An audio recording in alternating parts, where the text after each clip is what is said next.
everybody, it's Rob here from Plymouth Music Zone. Hope everything's going well. Today I wanted to talk about earplugs. So there are many different types of earplug. One type that you'll see a lot of is these kind of like sponge, cheap earplugs. And one of the things I've learned on this hearing loss journey is that these, in many cases, may not be enough. So a friend of mine was teaching acoustic drum kit lessons one-to-one for many years, and he wore his foam earplugs very consistently and is in a very similar boat to me.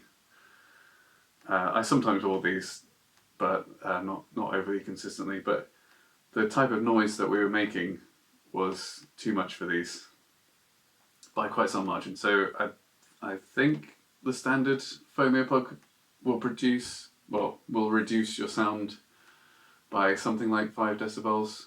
Don't quote me on that, but not enough essentially for sort of super loud rock bands, acoustic drum kits, samba bands, all those types of things really. And I suspect many of your louder gigs probably not either. So in my case, eventually I managed to get hold of some molded earplugs where they put a mold in your ear canal, and then they create these specific ones for you. And I got these from a charity called Here for Musicians, which sort of subsidise them, because without any subsidy they cost sort of 200 odd quid to get fitted up and ordered and stuff, whereas if you're a musician and you qualify for their help, you can actually get it for less, which I was fortunate enough to be able to do. So you also get a consultation with that. So I had a meeting with this expert, and we talked about what kind of noise I'm making and for how long. And the agreement that we had was that 17 decibel reduction was probably going to be about right, and then you actually get to review it later on after that, which is very cool.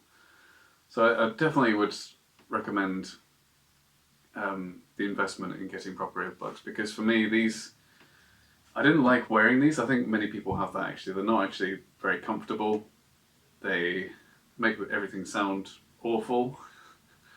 Whereas the sort of posher ones with filters and whatnot, they actually let you still hear quiet sounds somehow, like people speaking, but they reduce the harmful sound dramatically, which is so cool. And these aren't for everybody. I know some people who have these and they're not the keenest on them, but in my case they were a good match to me, and I would have worn them had I been shown them earlier, or had I realised what they were earlier. I would have worn them very consistently through different situations, because they're just so versatile.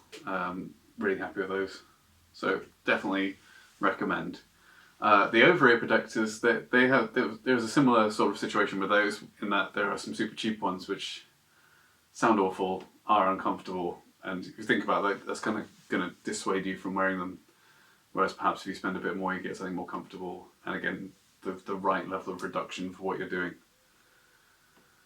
So yeah, I think I'm sure these have their uses, but they can perhaps even offer a false promise if you don't know enough about it, which I certainly didn't. So yeah, moral of the story: invest in protection that's right for you and for the noises you're going to make when we are able to get together and make loud sounds again.